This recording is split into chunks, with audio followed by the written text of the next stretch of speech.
கலையாத கல்வி, குறையாத வயது, கபடு வாராத நட்பு, கன்றாத வளமை, குன்றாத இளமை, கழுவினி இல்லாத உடல், சலியாத மனம், அன்பு அகலாத மனைவி, தவறாத சந்தானம், தாழாத கீர்த்தி, மாறாத வார்த்தை, தடைகள் வாராத கொடை, தொலையாத நிதியம், கோணாத கோல், ஒரு துன்பமில்லாத நல்வாழ்வு.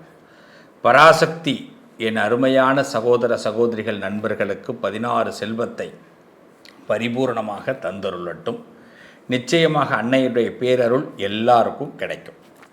நண்பர்களே, வாழ்க்கையில் நம்ம ரொம்ப எளிமையாக சில நல்ல விஷயங்களை நம்ம அடைஞ்சே தீரணும். எல்லோரும் எல்லா விஷயத்தையும் பெற முடியும். எங்களுக்கு இந்த ஜாதகத்தில் இப்படி ஒரு சூழ்நிலை இருந்தால் தான் அது நடக்கும், இப்படி ஒரு சூழ்நிலை இல்லைன்னா அது நடக்காது அப்படிங்கிறதெல்லாம் கிடையாது. எல்லோரும் எல்லா சூழ்நிலைகளையும் பெற முடியும். அந்த எல்லா சூழ்நிலைகளையும் பெறணும் அப்படின்னா நம்ம ஜாதகம் ரொம்ப சிறப்பாக இருக்கணும். ஜாதகத்தில் சில சிறப்பு தருணங்கள் நல்லா இருந்ததுன்னா நம்ம லைஃப்பை யாராலையுமே பீட் பண்ண முடியாது. நம்ம எப்படிப்பட்ட சுச்சுவேஷன்லையும் நம்மளால் சக்ஸஸாக வந்துடலாம். ஆனால் அந்த சிறப்பான தருணம் வரணும்னா நாம் என்னென்ன செய்யணும், எப்படி நம்ம ஜாதகம் இருந்தால் நல்லா இருக்கும் அப்படிங்கிறத பற்றி தான் பார்க்க போகிறோம். இன்றைக்கி நம்ம ஒரு முக்கியமான தருணத்தில் வரோம். இன்றைக்கி எல்லாருக்குமே ஒரு வீடு வாங்கணும், நம்ம ஒரு வீடு கட்டணும், எனக்கு ஒரு மனை கண்டிப்பாக யோகம் இருக்கணும் அப்படிங்கிறது எல்லாருடைய எண்ணமும். இதையெல்லாம் விட எல்லோரும் ஏற்படக்கூடிய ஒரு விஷயம் என்னென்னா, எனக்கு கடன் இல்லாமல் நான் இருக்கணுங்க, நான் தலைக்கு மேலே எனக்கு கடன் போயிடுச்சு, இந்த கடன் தொந்தரவுகள் எனக்கு முழுமையாக விலகணும் அப்படிங்கிறதான் இன்றைக்கி எல்லாரும். வீடு கட்டணும், கடன் வாங்கணும், இந்த கடன் வாங்கிட்டேன் அதை அடைக்கணும். ஏன்னா இன்றைக்கி கடன் வாங்காமல் வீடு கட்ட முடியாது, அந்த கடனை அடைக்கணும். தலைக்கு மேலே சில பேர் தொழில் ரீதியாக கடன் ஏற்பட்டுடும், ஒன்றுமே பண்ண முடியாது. தலைக்கு மேலே போனால் வெள்ளம் வந்துடுச்சு, எதுவுமே மிச்சம் இல்லைங்கிற மாதிரி ஆயிட்டு. இப்போது கடன் அடைக்கணும். ஆனால் அதே நேரத்தில் ஆசை, பூமி வாங்கணும், வீடு கட்டணுங்கிறது. இப்படி தான் எல்லாரோட எண்ணங்களும் இருக்குது. அப்போ நடக்குமா நடக்காதா, அதுக்கு நம்ம என்ன செய்யணும், மற்றவங்கள எப்படி நம்ம அணுகுமுறை பண்ணணும், ஒவ்வொரு ராசிக்காரவங்களும் எந்த ரூட்டை பிடிச்சா இந்த விஷயங்கள் சக்ஸஸ் ஆகும் அப்படிங்கிறத பற்றி தான் இன்றைக்கி பார்க்க போகிறோம். வாங்க பார்க்கலாம். விருச்சக ராசி, எந்த ஒரு விஷயத்தை எடுத்தாலுமே நம்ம நினைக்கிறத இன்னொருத்தன் எப்படியே தெரிஞ்சுப்பான். நாம் பேசுனது எப்படி தெரியும்னு தெரியாது. இந்த ரகசியமே டக்குன்னு வெளியில் போயிடும். உங்கள் வீட்டில் உள்ளவங்க மேலே உங்களுக்கு ஒரு சந்தேகம் வரும், இவங்க தான் சொல்லியிருப்பாங்களா, அவங்க தான் சொல்லியிருப்பாங்களா அப்படின்னு. ஒரு நாள் எங்கேயோ ஒரு இடத்துல பேசிட்டு வருவீங்க, அந்த செய்தி இன்னொரு இடத்துக்கு போகும், எப்படியோ பாஸ் ஆகிடும். நிறைய நேரங்களில் நண்பர்களால் மட்டுமே நல்லது நடக்கக்கூடிய அற்புதமான ஒரு ராசினா விருச்சிக ராசி தான். சொந்தத்தை விட நண்பர்களால் நிறைய நல்லது நடக்கும். நட்பு உங்களுக்கு வட்டாரம் பெருசு. அதனால் அந்த நட்பை யார் கொடுப்பானா, கடவுள் கிரியேட் பண்ணி கொடுப்பார். நீங்களே நட்பு வேணான்னு முடிவு பண்ணாலும் அந்த நட்பை என்ன பண்ணுவார், கிரியேட் பண்ணுவார் கடவுள். அது இந்த 122 நாட்கள் இன்னும் அதிகப்படுத்த போகிறார் கடவுள். கடவுள் என்ன பண்ணுறார், 122 நாட்களில் அதிகப்படுத்துகிறார். உங்களுடைய கணக்கில் நட்பை அதிகப்படுத்துகிறார். இந்த நட்பை அதிகப்படுத்துறதுனால என்ன ஆகுதுன்னா, நல்ல பலன்கள் ஏற்பட போகுது. மேனுவலி ஆட்டோலாம் கிடையாது, இப்போ மேனுவலி நீங்கள் நிறைய சக்ஸஸ் பண்ண போகிறீங்க. கடவுளுடைய காட்சியே கிடைக்க போகுது. இறைவன் ஏதாவது ஒரு ரூபத்தில் உங்களுக்கு ஹெல்ப் பண்ண போகிறார். அதனால் இது வரைக்கும் என்னால் இது முடியாது, இது நடக்காது நினச்சிருந்த விஷயங்கள் கடகட நடக்க போகுது. பயணங்கள் அனுகூலமாக போகுது, வருமானங்கள் பெருக போகுது. இந்த காலகட்டத்தில் வீண் விரயங்கள்லாம் தவிர்க்கப்பட போகுது. நூழலில் தவிர்க்கிறத நீங்கள் பார்ப்பீங்க. சார் ஜஸ்ட் மிஸ்ஸு சார், இந்த வண்டி இப்போ ரிப்பேர் ஆகிருக்கணும், நல்ல வேலை ரிப்பேர் ஆகலை sir. Sir just miss sir, ஒரு தொண்டை நான் ஏமாந்துருக்கணும், பணத்தை கட்டி ஏமாந்துருக்கணும், கொடுத்து ஏமாந்துருக்கணும், என்னை ஆசை வார்த்தை காட்டி நாளை காலையில் கையெழுத்து போட வச்சுட்டான் சார், நான் கையெழுத்து போட போனேன் சார், அந்த நேரம் இவர் வந்தார் சார், இந்த பதிவை கேட்டேன் சார், நல்ல வேளை நான் ஜஸ்ட் மினிட்டில் தப்பிச்சுக்கிட்டேன் சார். ஏன்னா அந்த பதிவு கேட்ட பிறகு ஒரு கேள்வி கேட்கணும்னு தோணுது, இதுக்கு நீ எத்தனை நாள் அசூரன்ஸ் கொடுப்பேன்னு கேட்டால் அவன்கிட்ட பதில் இல்லை சார், அப்போ நான் போய் முடிச்சுக்கிட்டேன் சார். இதெல்லாம் நடக்க போகுது. விருச்சிக ராசிக்கு உங்களுடைய புத்திசாலித்தனம் திடீரென்று வெளிப்பட போகிறது. யாரெல்லாம் நம்பி இருக்கீங்களோ அந்த நம்பி இருக்கிறவங்களெல்லாம் ஒரு தடவை கேள்வி கேட்டுப்பார். தப்பு இல்லை, எல்லாரையும் நம்பக்கூடாது. நம்பி இருக்கிற இடத்துல கேள்வி கேட்குறது தப்பு இல்லை. உண்மையாக இருந்தவங்க பதில் சொல்லுவாங்க, பொய்யா இருக்கிறவங்க மறைச்சிடுவாங்க. மறைக்கும் போது நம்ம தெரிஞ்சுக்கிட்டு புத்திசாலித்தனமாக நம்ம பொழைச்சிக்கணும். ஒரு படம் பார்த்தோம், இப்போ ரஜினிகாந்த் அவர்களோட படம். ஒரு பெரிய பணக்கார பையனை ஒரு பொண்ணு விரும்புவாள், அவள் ஏமாற்றிடுவாள். அப்போ அந்த கதாநாயகன் ரஜினிகாந்த் அவர் சொல்லுவார், இந்த கதை அந்த பையன்கிட்ட சொல்லுவார், கவலைப்படாத தப்பிச்சுக்கிட்ட அப்படின்னு சொல்லுவார். இது போயிட்டு நினைக்காத, நீ தப்பிச்சுக்கிட்டேன்னு.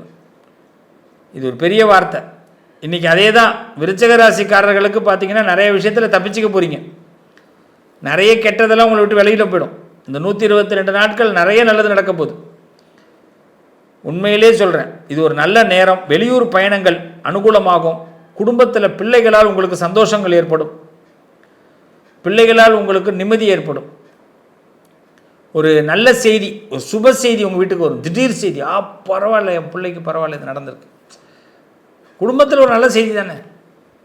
அவார்டு வாங்குறது, ரிவார்டு வாங்குறது, மனசுக்கு ஒரு மகிழ்ச்சி. இது மாதிரி ஒரு நல்ல தருணங்களை விருச்சிக ராசி கொண்டாட போகிறீங்க. சுப செய்திகள் நிறைய வரப்போகுது. செலிபிரிட்டிகளுக்கெல்லாம் டைம், நல்ல குட் டைம். இது நல்ல ஆப்பர்ச்சுனிட்டிஸ் வரப்போகுது. இயற்கையை ரொம்ப விரும்ப போகிறீங்க. மீண்டும் சொல்கிறேன், சில நண்பர்கள், புதிய நட்பு வட்டாரம் பெருக போகுது. மிராக்கலாக சில பேரை சந்திக்க போகிறீங்க. அதெல்லாம் உங்கள் லைஃப்பில் இது ஒரு அருமையான தருணம். ஹாப்பி மூமெண்ட்ஸாக இருக்கணும். இதெல்லாம் எப்படின்னா மறக்க முடியாத தருணங்கள். இந்த விஷயம் நிறைய நல்ல விஷயங்களை உணர்த்தக்கூடிய காலம். நல்லது நடக்கும். விருச்சிக ராசிக்காரர்களே, மூகாம்பிகை வழிபாடு பண்ணுங்கள். கொல்லூரில் இருக்கக்கூடிய மூகாம்பிகை அம்பாள் உங்களுக்கு மனப்பூர்வமாக சில அபூர்வங்களை கொடுக்க போகிறா. மலை பிரதேசத்தில் இருக்கக்கூடிய சுவாமி, காடு வனப்பிரதேசத்தில் இருக்கிற அம்பாள், இவங்களெல்லாம் வழிபாடு பண்ணுங்கள். வனப்பிரதேசத்தில் இருக்கிற அம்பாள், மலை பிரதேசத்தில் இருக்கக்கூடிய அம்பாள், அம்பாளையே இது மாதிரி இடத்துல வழிபாடு பண்ணிங்கன்னா இந்த நேரம் உங்களுக்கு ஒரு பெரிய பலம் கிடைக்கும். எதிர்பார்த்த நல்ல செய்திகள் விருச்சிகத்துக்கு உண்மையாக வந்து சேரும். நட்பு வட்டாரம் விரிவடையும். வளம் ஏற்படும். நல்லது நடக்கும். நண்பர்களே, இந்த வாழ்க்கை ஒரு கிரிக்கெட். இந்த வாழ்க்கை ஒரு கிரிக்கெட்டு தான்.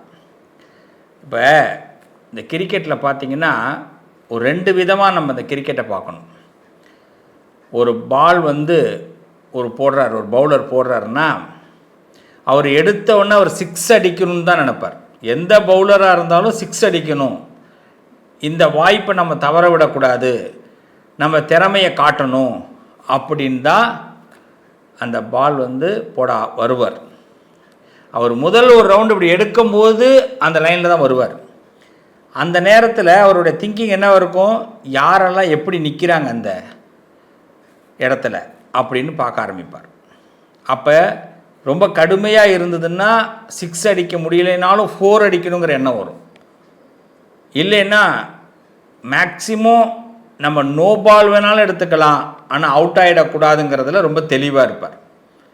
ஒரு காலகட்டம் வருது, முடியல, அடித்தா 6 இல்லைன்னா அவுட்டு, பரவாயில்லடா அப்படின்னு நினைக்கிற காலம் வரும் பொழுது அவருக்கு தைரியம் வந்துடும்.